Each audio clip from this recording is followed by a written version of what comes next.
typically maybe like 15 seconds or so. Okay, we are live.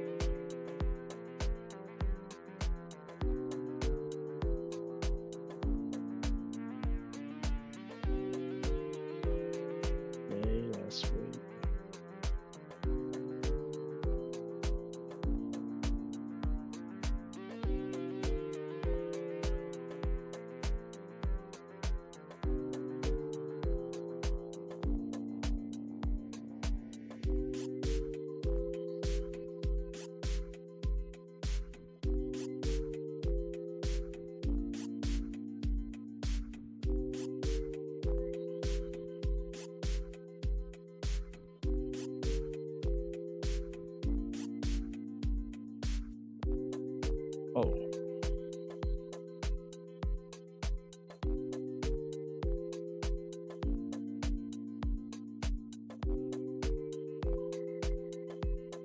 All right, hello everybody. All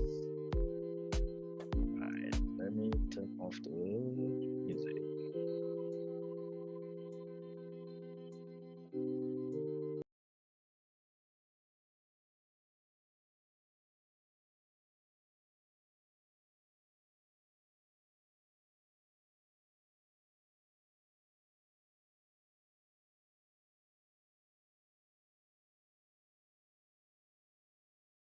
Okay, now we are having our face. We're live, right?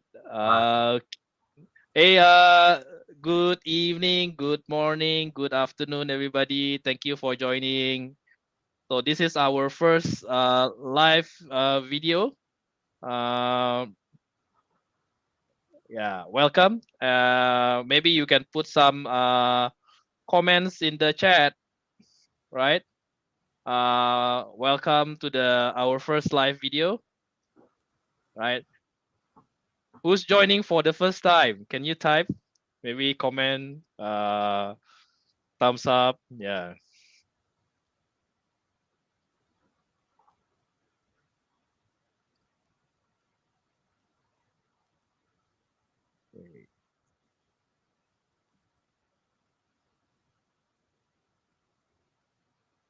Right. Cool. Thank you for joining. First time. Oh, welcome, Tyson. Right. Where are you joining from? Right. Where are you joining from? Right. Where are you guys joining from?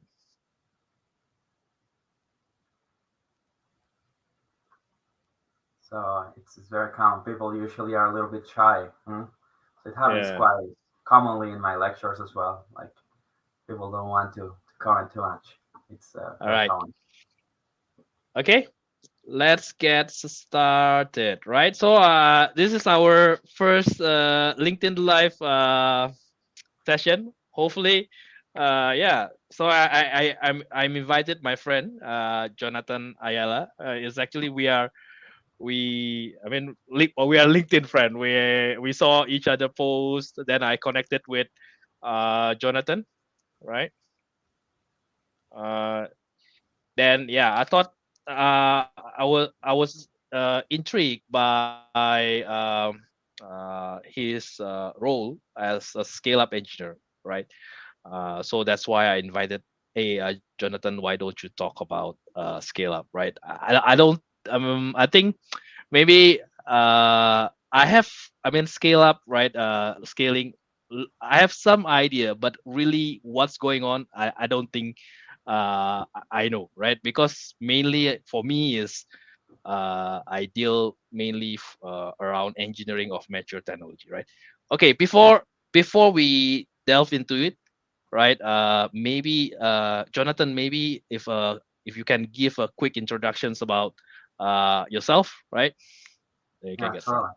So first of all, thank you very much for the invitation. It is an honor to be here today in the Curious Engineer. I'm I'm truly delighted to participate in this webinar and engaging in enriching conversations alongside you and the audience. Hopefully, they're going to ask some questions on the chat, and then we can we can answer them. So, hola to Ingrid. There is type in Spanish.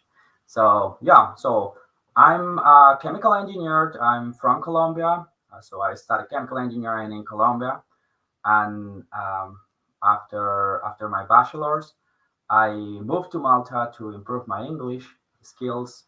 Always having in mind that I wanted to do a master's um, abroad because I want to do a master's that it was focused on process dynamics and control. So Mm, in Colombia, I didn't find this kind of master. So mm, I was looking for opportunities in US, England, Europe, and I decided to come to Germany, to TU Dortmund. So I did masters in process systems engineering, which doesn't mm. have much recognition, but process systems engineering is, yeah, basically focused on simulation, control, design. Sorry. Yeah, exactly. So The first thing crossed on to my mind is when process system engineering. I think one of the earliest is the pinch study is part of kind of that yeah, totally. process system Yeah, engineering, it right? comes from there. Yes. Yeah. So yes, and during my masters, I did an internship in Bayer, the huge pharmaceutical agricultural company, let's say, that Mm, was focused on advanced process control for the production of monoclonal antibody cells that are used in the cancer treatment. Yeah. So and then I joined BK Process Engineering in Osnabrück in North Germany. That was as a process development. So that was my first role doing some scale up. mm, So process development and process optimization engineer. Um, yeah. So then working in yeah, Greenlight Carbon Technology, that's a company that focuses on DAC technology, so that their role is upscaling process engineer. So basically, like bringing technology from lab scale to power plant scale. mm. All right. Um, yeah. So I mean, for me, right? Like just now I mentioned, for me, I started my career in engineering, right? And I started actually from EPC, just like the later stage of the engineering, right? The construction, the execution phase. Uh, Then later on, I joined a pure engineering company. It's called Wally Parson last time. Then I do more of a feed, right? Then again, I moved towards a consulting, mainly doing the feasibility study, right? And but all those the typical, I mean, is developing or maybe like organizing or integrating the technology into the whole process, right? Or designing the system. uh we don't develop technology, right? And I think now, I guess my imagination is like, okay, scale up is related to R&D, but I guess it's more even upfront or from all this engineering stage, right? So but there are also the different stage and development, right? To bring it from like you say, from the lab to the commercial, right? Can you help elaborate what are the typical stages when you're doing a scale up for in a technology, a particular technology? yes, totally. So something important, like to mention before tackling your question, is you mentioned um, you've been working in, like, let's say feasibility studies and let's say very established technologies, right? So this is a Mm, main difference in scaling up and, yeah, let's say their role, the most common role I would say for a chemical engineer, which is a chemical engineer usually is working in well established technologies, right? So you want to build a new plant for the production of ammonia, for instance. So ammonia is very well established. You know the kinetics, you know the kind of reactor that you need to use. So you're kind of combining all the parts together, designing, of course, using simulation tools, uh, but in scale upscaling, um, the thing is like there is much more uncertainty than in your let's say in your current job, because you know that probably in so many projects that you have worked, there is a lot of uncertainty, right? Like sometimes you need to do some assumptions, maybe sometimes like many times you need to base your decisions based on your experience, right? Experience is really important. uh, for my role is like there is much more uncertainty because there is no information about the kinetics. There is maybe a new reaction pathway. So the level of uncertainty is much more. The risk is much more. But let's say if it works, then you might yes simply be so amazed with your job, right?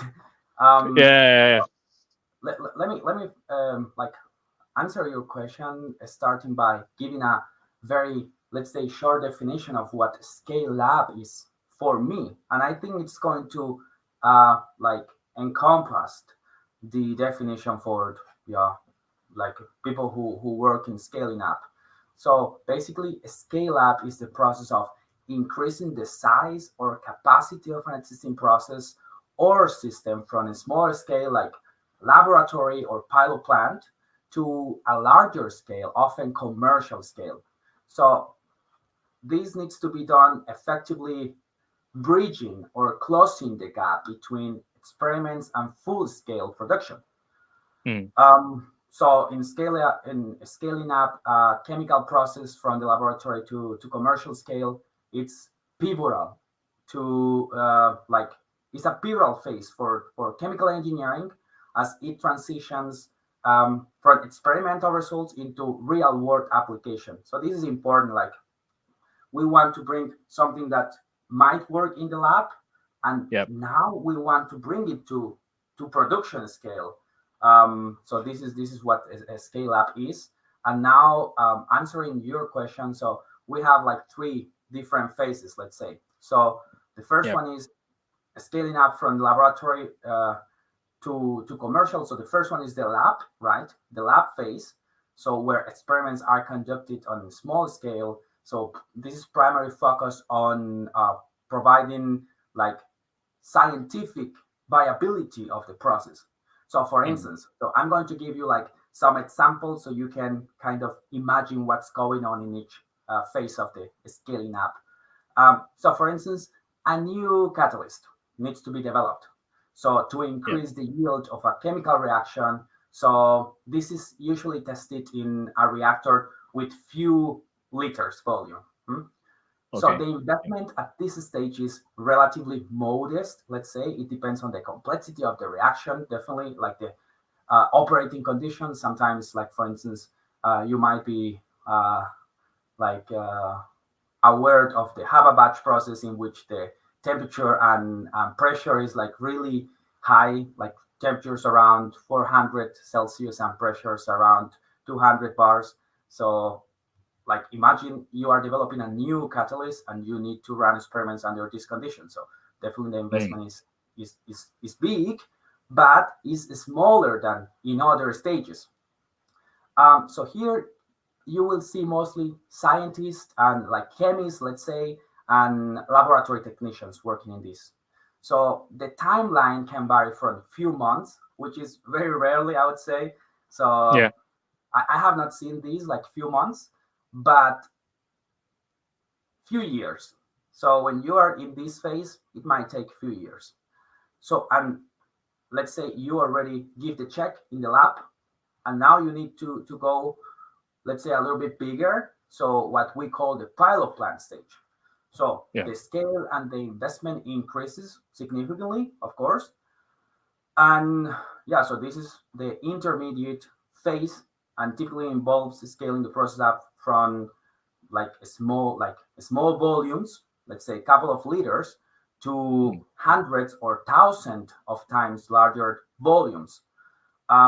So usually in the pilot plant, the plant should run 24/7. So this is really important because you want to mimic commercial production conditions. mm. Yep. So in this phase, the chemical engineer, or let's say the engineers, are having a more, um, let's say, significant role in the process, because as I said, in the lab scale, you can see a lot of chemists, technicians, like lab technicians working on this. It's important that you involve the chemical engineer from the first phase, but let's say we are much more involved in the pilot plant scale and the commercial scale, which is going to be the net scale, right?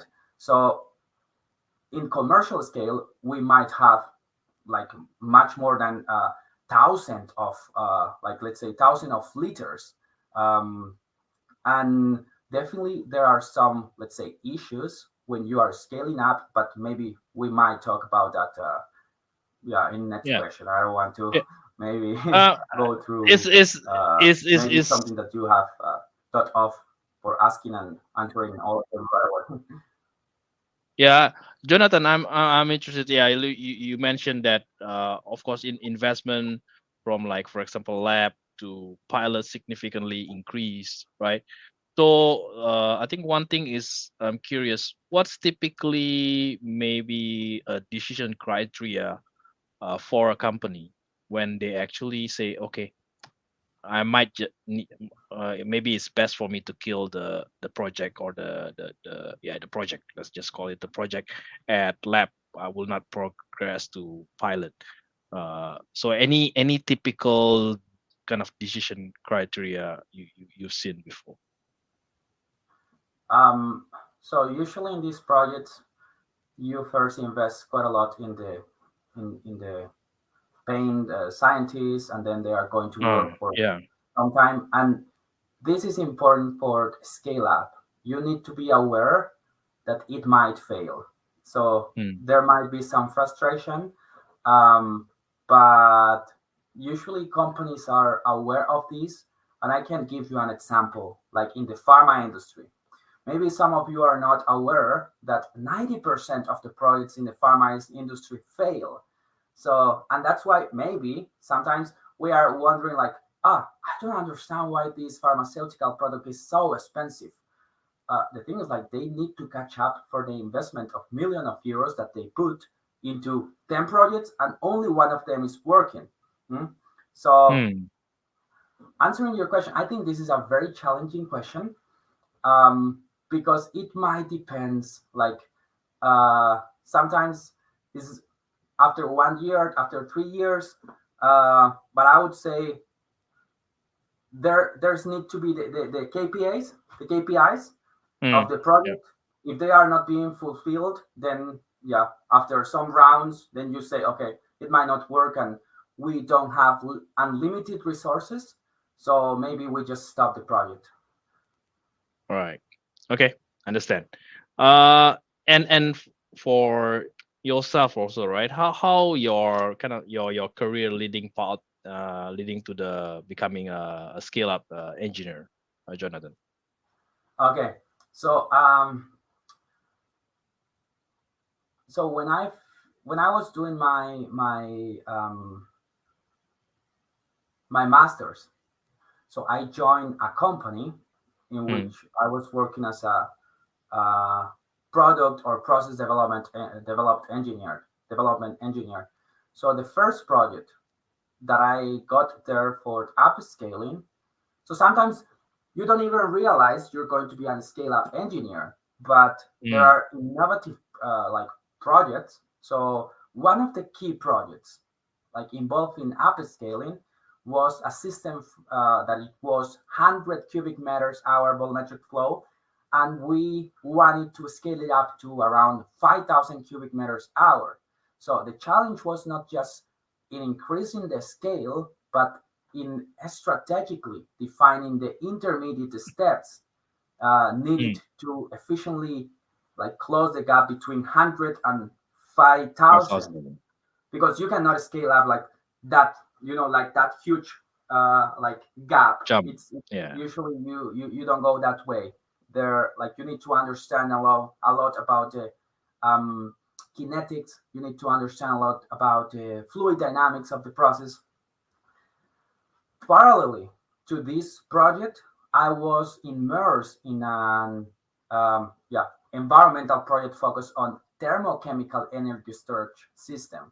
So in this Mm. project, the task was a little bit different because I just mentioned, um, in the previous project, we wanted to scale up from 100 cubic meters per hour to 5,000. In this one, we wanted to scale from few grams to liters.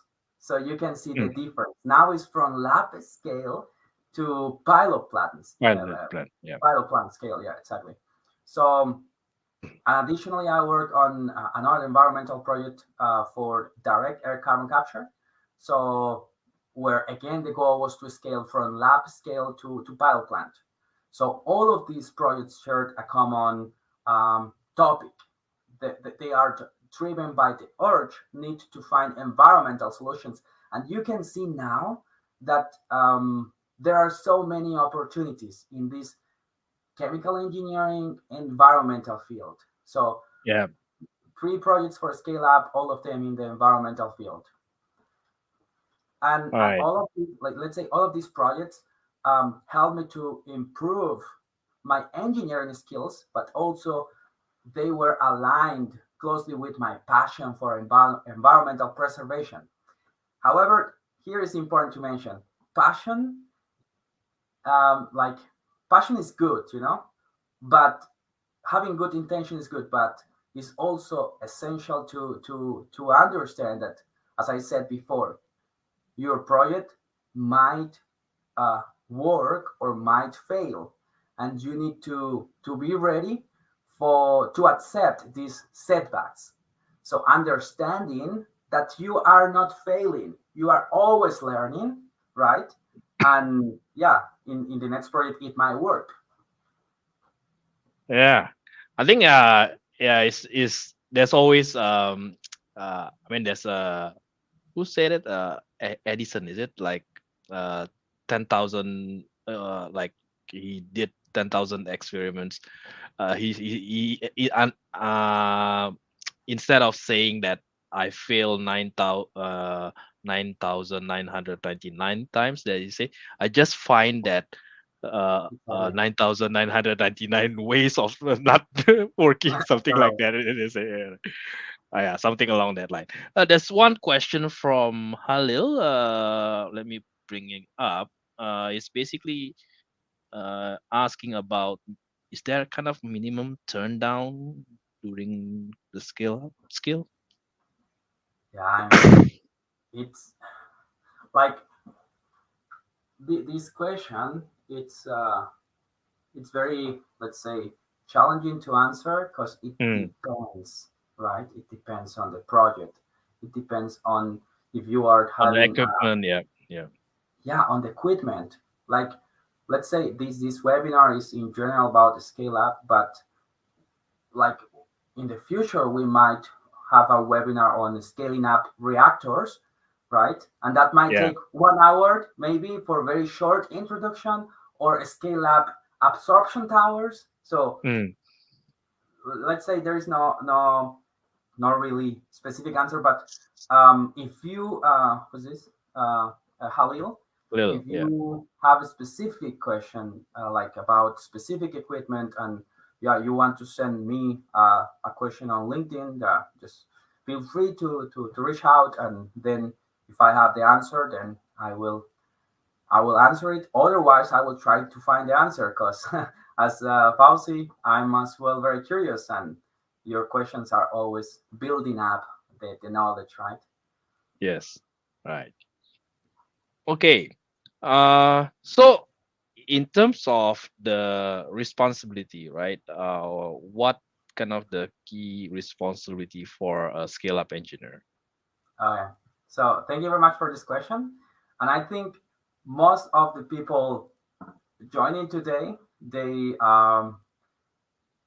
come like looking for an answer to this question. So Mm. as a scale up engineer, our responsibilities are, let's say, pivotal in bridging the gap between the findings in the lab and the commercial production. So, first, our first and foremost responsibility is to design and develop processes that are seamlessly scaled from the laboratory to the pilot plant. So, and definitely so eventually to commercial scale. Yeah. So this involves deep understanding of process engineering and the ability to foresee how changes in scale affect the process dynamics. This is important. So let me give you an example. In the lab, a reaction might be carried out in a simple glass reactor, right? This is what we Mm. usually see in the university, let's say, Yes. and under ambient conditions and so on. So when planning to scale this up, we need to consider how the transfer of the heat and mass changes in larger equipment. So Yeah. at the pilot scale, we might use a jacketed stainless steel reactor that allows for better temperature control. By the time we reach commercial scale, the process might require a completely different configuration, like continuous stir time reactor to meet production demand efficiency. Yeah. The second thing is um, like the second critical responsibility is to collaborate closely with research scientists. And I'm smiling here because let's say you need to understand, guys, that the view that we have, the education we have as engineers, is very much different to what chemists or the physics have, right? So you need to understand sometimes for them, like a finding should like let's say they are giving out like you always have these round meetings with the scientists and engineers. So you need to understand they might say things that for you do not make any sense to scale it up because okay, for instance, let's say cooling tower, that you're not going to use a huge fan in the cooling tower, right? Like you might use maybe like three or four um, properly separated fans at the top of the cooling tower instead of a huge like fan. So these kind of things you need to understand that they might say that do not make any sense. You need to explain to them, and yes, just be very professional when you're talking with scientists, let's say, and with anyone. Mm. So, and this collaboration helps to ensure that the scientists like insights gained in the lab are correctly translated into the, let's say, pilot plant commercial scale. So for example, let me give you another example. Like if a scientist discovers a new catalytic method that enhance yield, as a scale-up engineer, we work together to test various catalyst supports and configurations that can operate effectively at larger scales. So Mm. this might involve like several rounds in the pilot test to ensure that the catalyst does not degrade under commercial operation conditions. So keep in mind what I said, like in the pilot plant, you want to mimic the commercial conditions. Yeah. Yeah. And lastly, you need to ensure the safety, economic viability, and of course the regulatory compliance of the process, right? So this means conducting risk analysis, cost analysis. So here you see like it's more related to what you do, right? So Yeah, yeah, um, yeah. It's exactly, there's always, yeah, we have. I mean, especially during the very beginning, the feasibility studies, like the economics, right?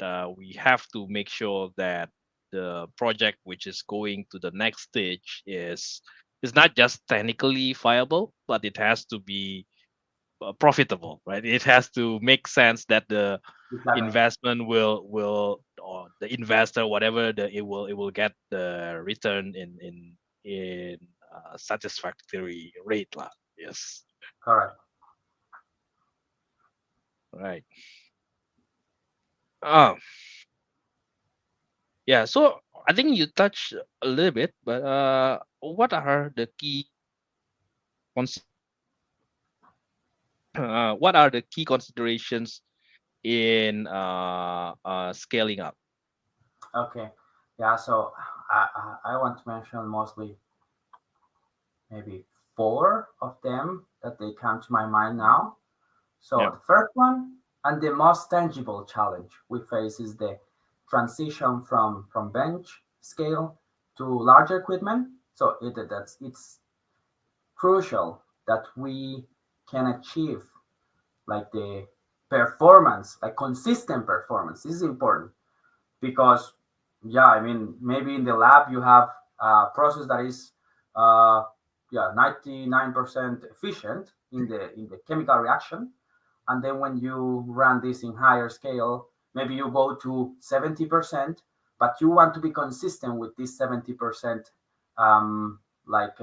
performance of the reaction, right? Like you don't want to have sometimes 40 or 30 because this is going to affect quite a lot the dynamics of the system.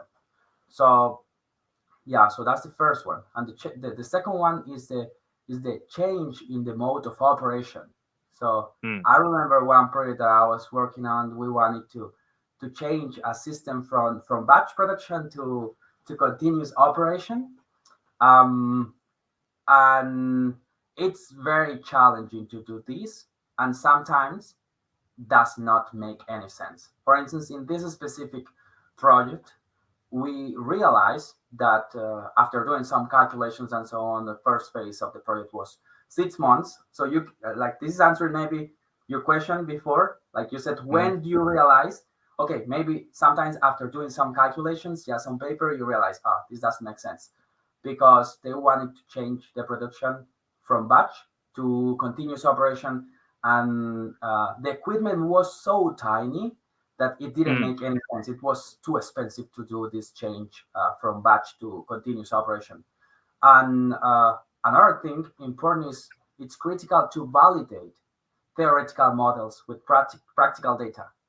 And here, like you are really working with very, let's say, standardized tools and very expensive software, amazing software, right?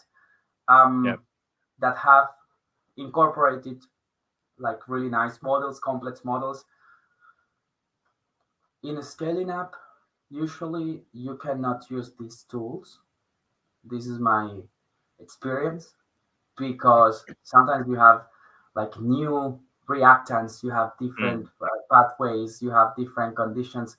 So you always need to build your own models, but as we all know, all models are grown, right?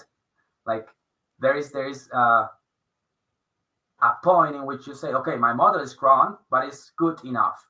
So yeah. you need to get to that point and you need to validate the theoretical model with your practical data, with experiments. So yeah, this is another like let's say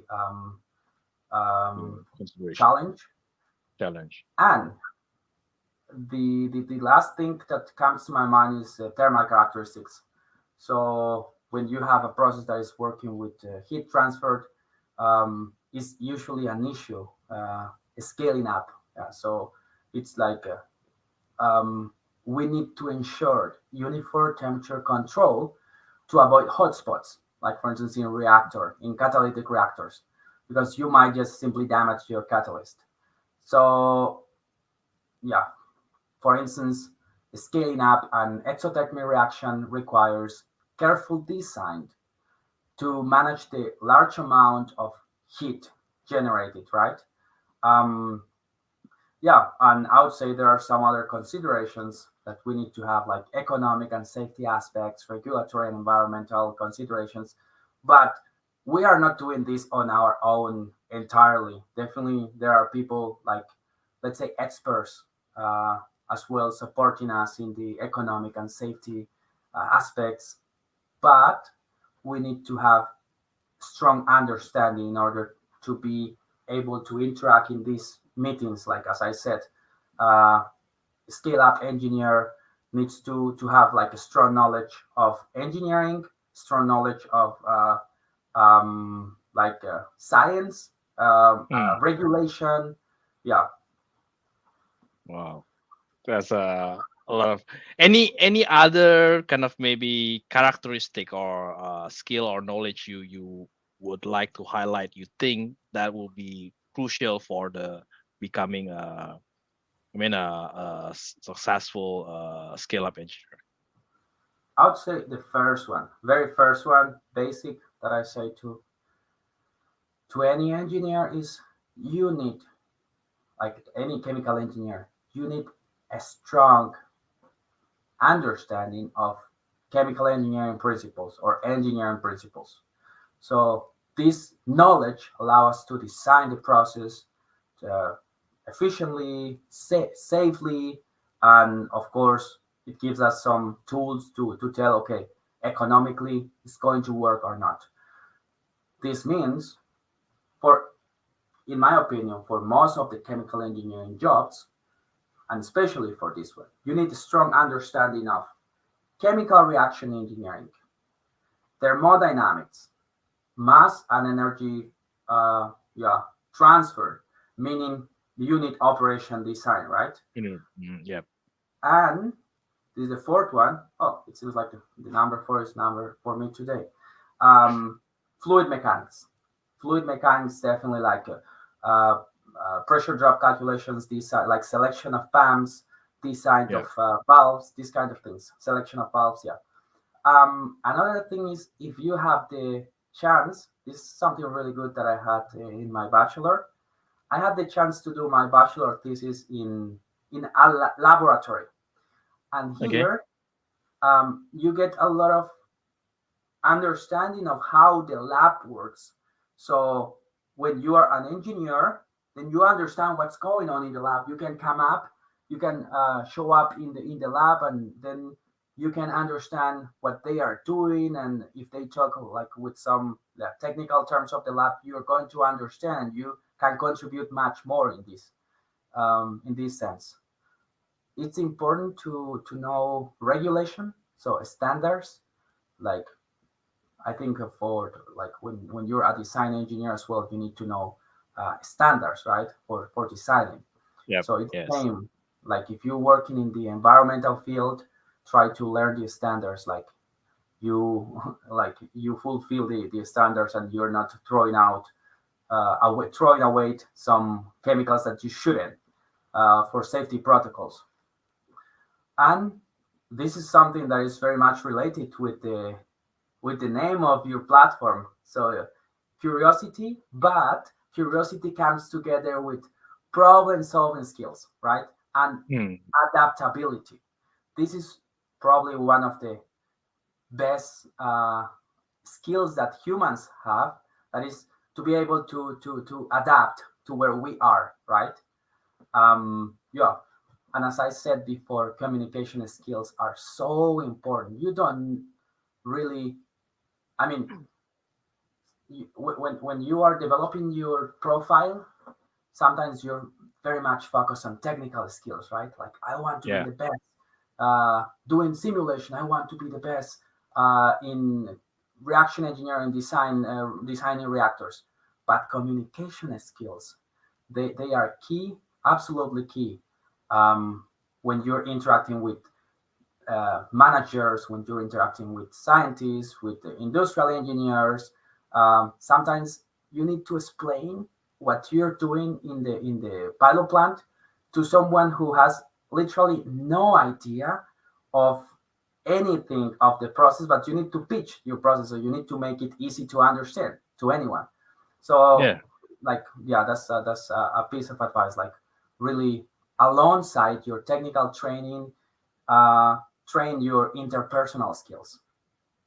I love that. I love that last point also. Yeah, like you said, when we are maybe our earlier careers, I think we are so focused on the more on the hard skill, right? Then, but I think even to me, yeah, I do agree.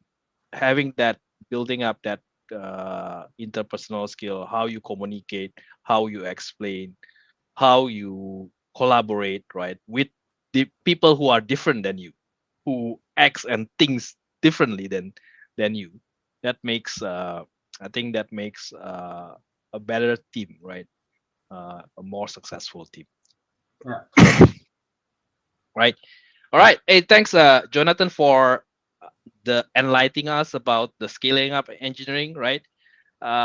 Just to ask a few more more personal questions, right? So, what kind of your tell me about your favorite quote and why? Oh, okay. Uh, hmm. I would say my favorite quote is by David Wallace. No, David Foster Wallace. So he's yeah, writer, an American writer.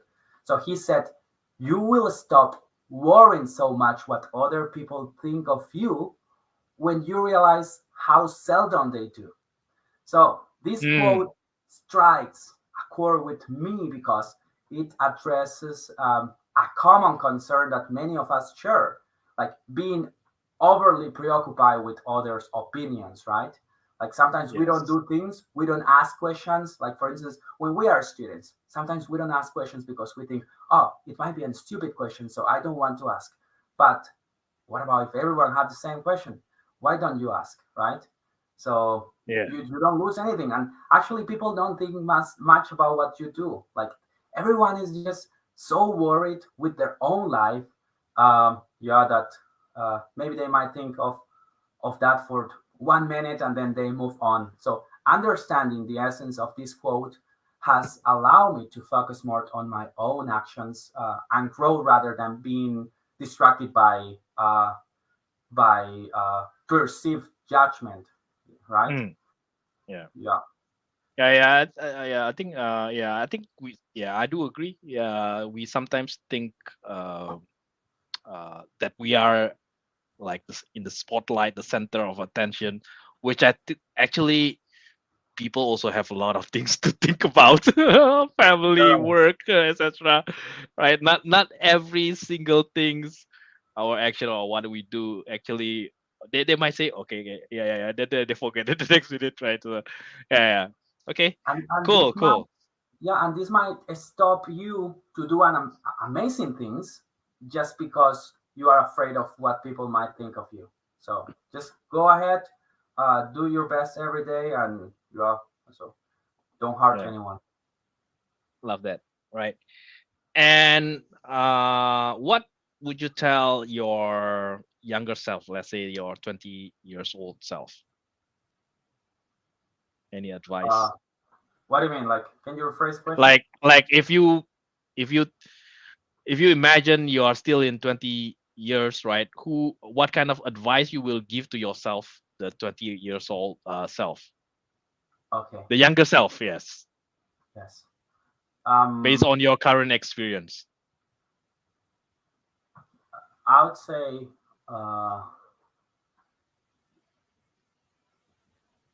keep like many people give advices, right? And you should listen to everyone. That's not a problem. The thing is, you should pay more attention to people that really are where you want to be. Because Mm, sometimes there are advices that are kind of uh, destructive. Like for instance, when I was doing my bachelor, I remember a senior student. So he already finished and he was working for already 2 years, and he told me, uh, I believe what I learned in the university has not served much in what I do. Like mm, mostly, I have learned here in the working, like my experience, working experience.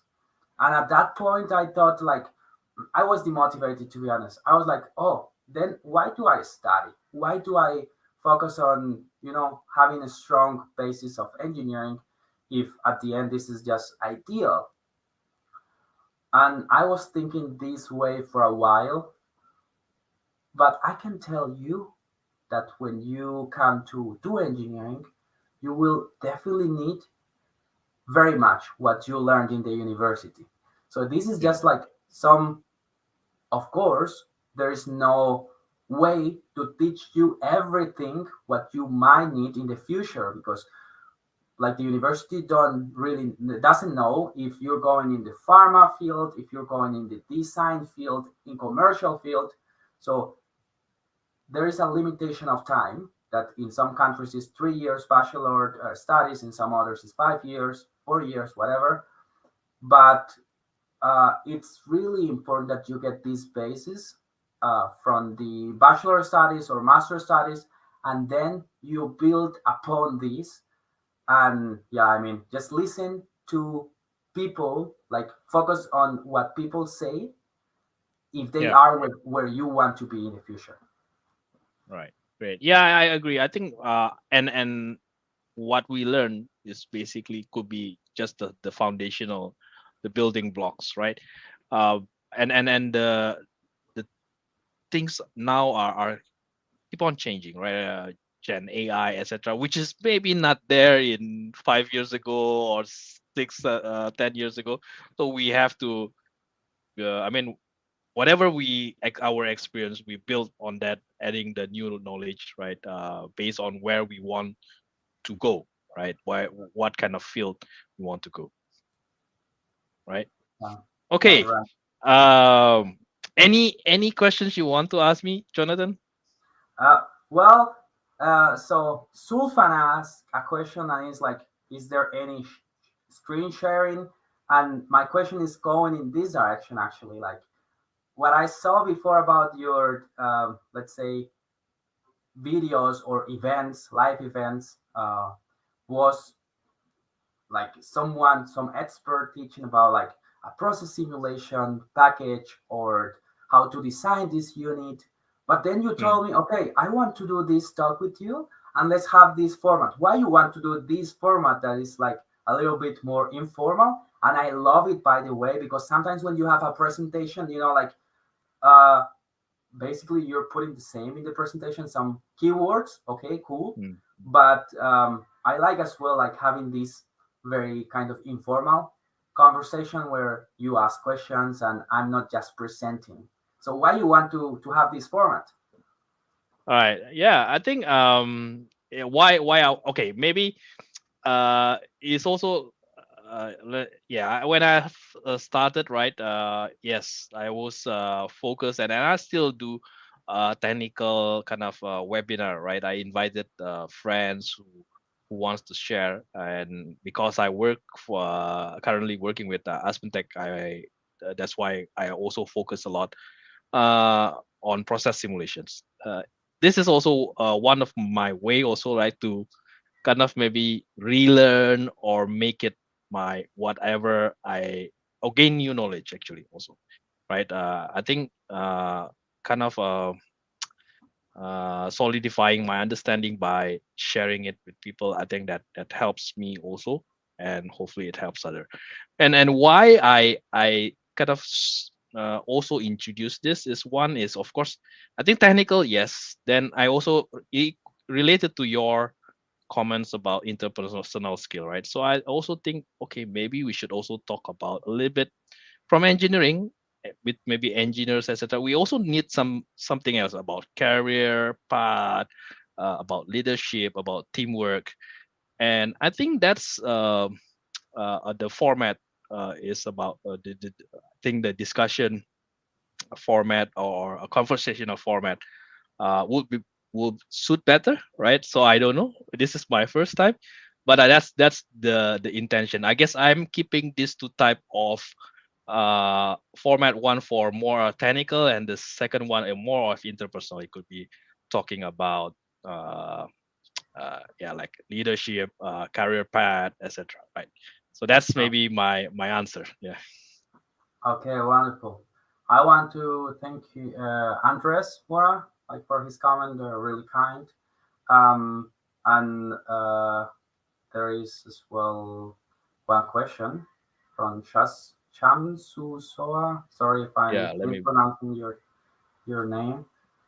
What is the role of process simulation scale up engineer, right? So as I said before, um, building models is so important. And these simulation tools usually are models behind, right?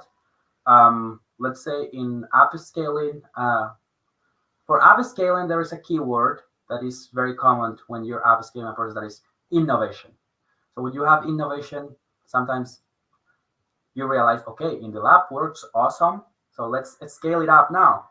Uh, and for this, you might need to build your own models, your own tools, and maybe a piece of advice for you all: really use Excel proficiency, with proficiency, because Excel is an Mm, amazing tool.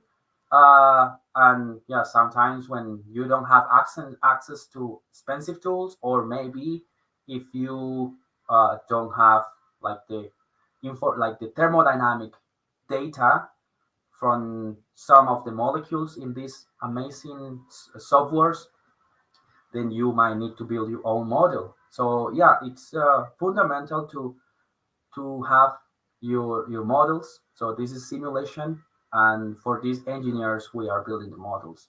And now with this machine learning and AI and so on, it's really cool to have these black box models.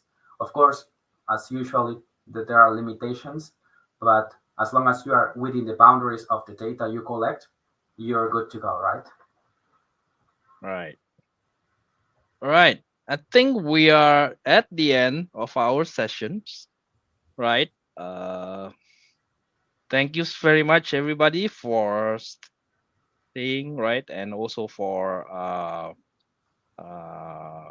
yeah, for listening, right. Hopefully that useful. Thanks, Jonathan, for participating, giving your sharing in this our first LinkedIn live, right.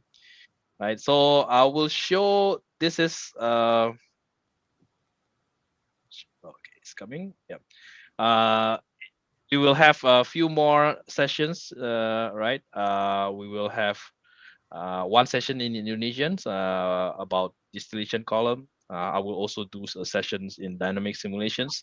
So feel free to join, right? Typically, I'll post it in LinkedIn, and you can just register, right? Okay. All right. Well, Yeah. Thank you so much, everybody. And we will end the live stream here. Thank you, Jonathan. Thank you, everybody. thank Bye. you very much. Bye bye.